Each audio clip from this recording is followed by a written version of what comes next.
possibilities. I'm kissing all over your body, my Nefertiti. And every time I think the planets are aligning, you're still so close, yet so far.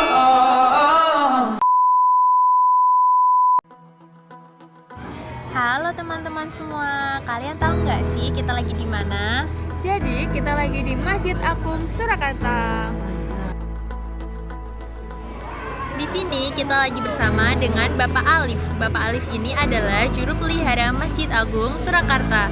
Usia beliau saat ini adalah 59 tahun. Beliau juga menjabat sebagai Kepala Tata Usaha di Masjid Agung Surakarta. Gerbang utama yang mempertemukan komplek Masjid Agung dengan kawasan alun-alun terletak di sisi timur komplek.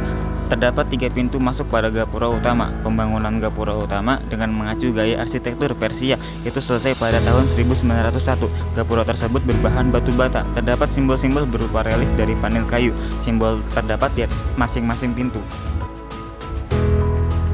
Masjid Agung Surakarta dibangun pada tahun 1745 oleh Pakubuwana II setelah perpindahan Keraton Kartasura ke Surakarta. Awalnya, masjid ini menggunakan konstruksi kayu yang dibawa dari Kartasura. Pembangunan masjid ini kemudian dilanjutkan oleh raja-raja berikutnya, termasuk Pakubuwana III yang meletakkan tiang Sakaguru pada tahun 1757 Masehi. Pada masa kepemimpinan Pakubuwana X, Masjid Agung Surakarta mencapai puncak kejayaannya dengan berbagai pembangunan dan perbaikan yang dilakukan.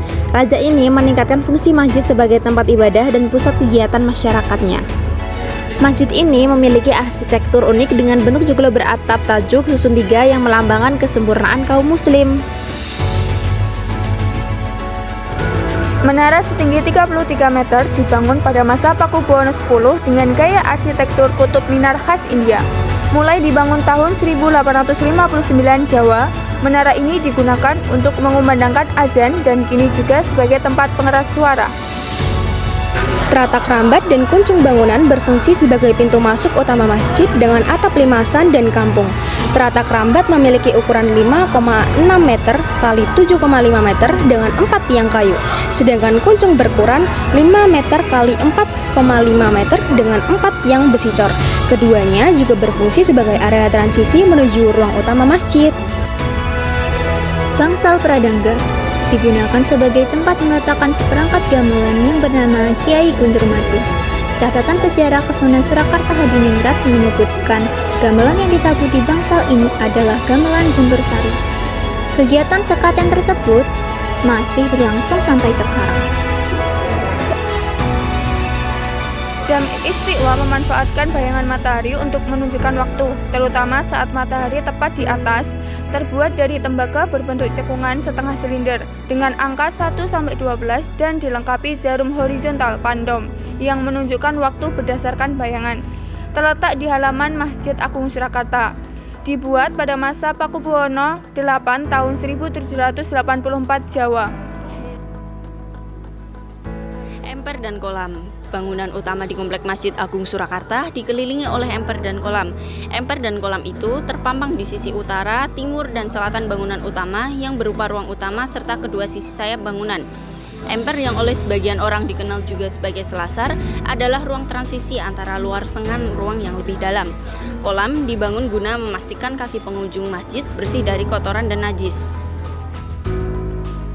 Dibangun tahun 1856 sebagai ruang tambahan, serambi masjid juga digunakan untuk ibadah dan kegiatan jamaah.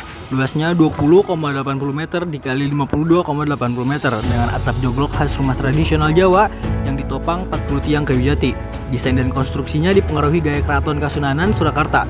Struktur atap menggunakan sistem sambungan kayu tanpa paku dan logam.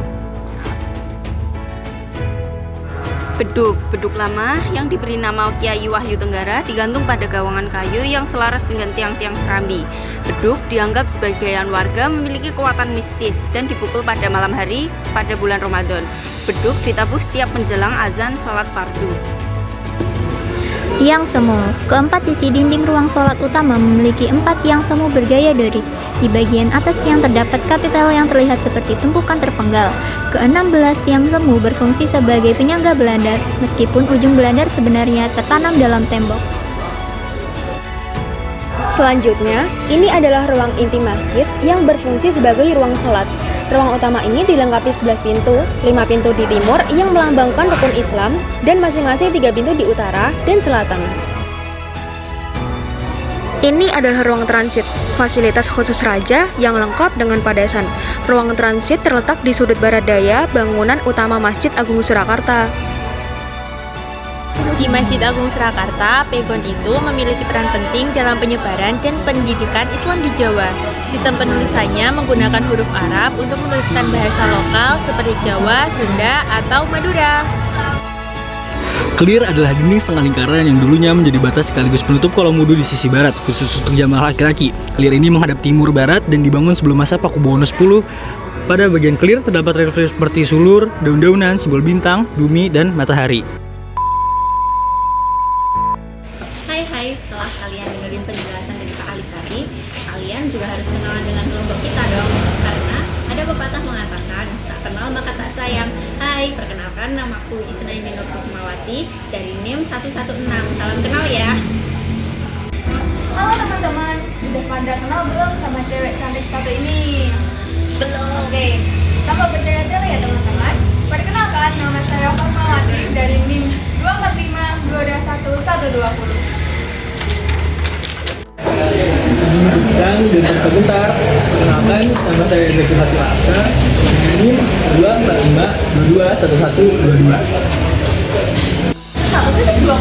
Perkenalkan, aku Hadina Rahma.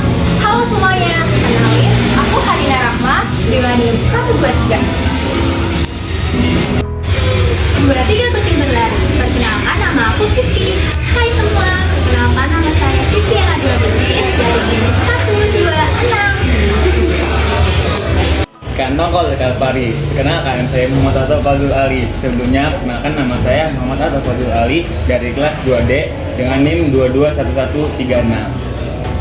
Di Mesir ada unta, di Indonesia ada kuda. Kenalin, aku Rizka. Halo teman-teman semua, perkenalkan nama aku Rizka Nur Mata dengan NIM 2452138. Bangun pagi bersedih, jangan lupa makan hari ini. Hai teman-teman, perkenalkan nama saya Anas Fatima dari absen 245 221 149.